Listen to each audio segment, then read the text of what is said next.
Hey everybody, I have run into an issue with one of my bull snakes.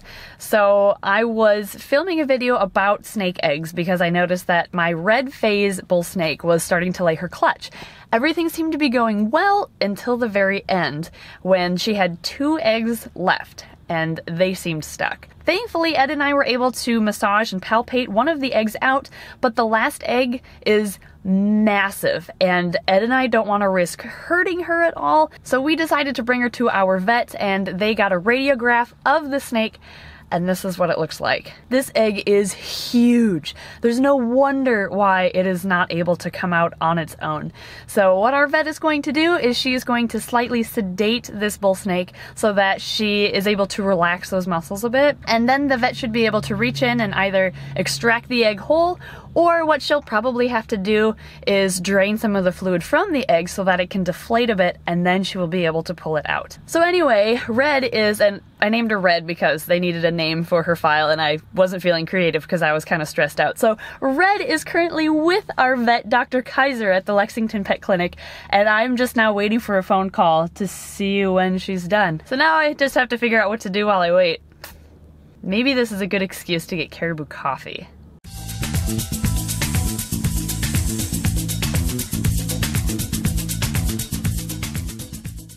Okay, I have her back, and I have good-ish news, and I'll just tell you when I get home.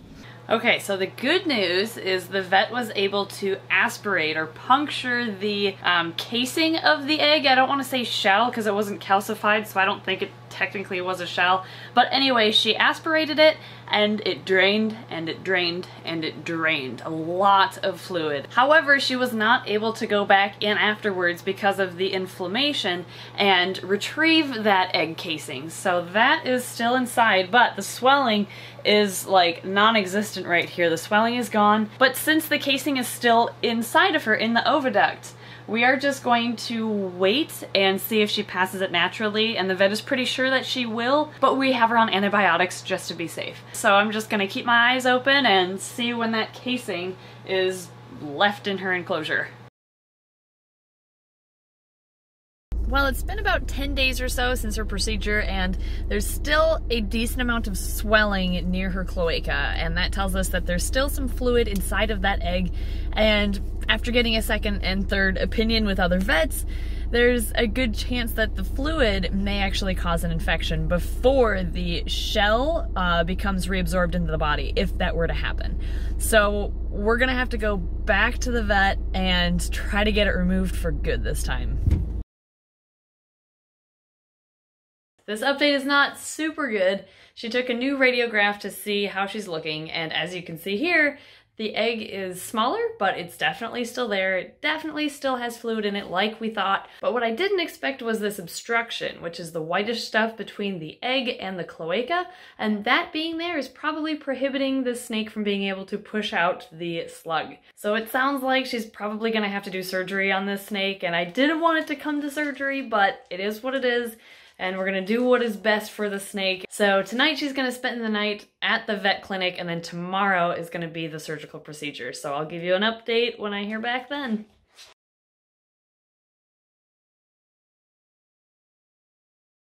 Guys, you're not gonna believe this. I just got a call from the vet, and she was able to miraculously remove the eggshell without having to go in for surgery. I don't know how she did it, but we're gonna go pick her up and see what happens.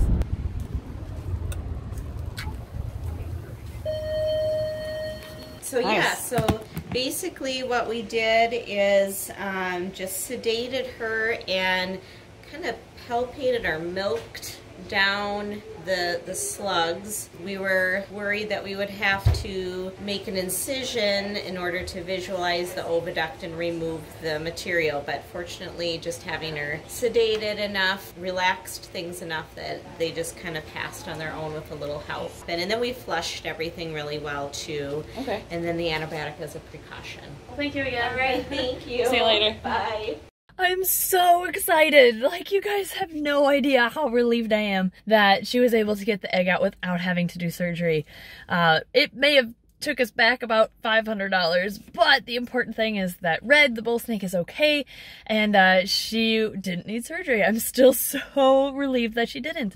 I'm sorry that this video is kind of just a lot of clips of like me in the car or in the house, but I figured I'd bring you guys along with on this vet journey, and oddly enough, I felt kind of comforted knowing you'd be there, kind of supporting me, even though this video will come out after all of this takes place. But thank you for being there. You guys helped me get through this just by being there and watching this. So I'm going to take Red back home. I'm sure she's exhausted, so I'm going to get her set back up in her rack and we'll touch base then. This is just an example of something that can go wrong when you are breeding snakes. It's not all happy, exciting news. Even though the rest of our bull snakes all laid their eggs perfectly fine with no issues or complications whatsoever, she just for some reason developed one huge egg that she couldn't pass, and we had to bring her to a vet ASAP. But if you are ever considering breeding snakes, just keep in mind that you need to have some funds set aside for emergency vet bills like this one, because you never know what's going to happen. But I hope today's video at least helped you become aware of things you may experience if you are breeding snakes. I of course want to thank everybody for watching the video and kind of joining us on our journey to our spontaneous journey to the vet. Thank you of course to all of our amazing Patreon supporters for all of your contributions to support this channel, and we'll see you when the eggs she did lay that are good fertile eggs, we'll see you when they hatch.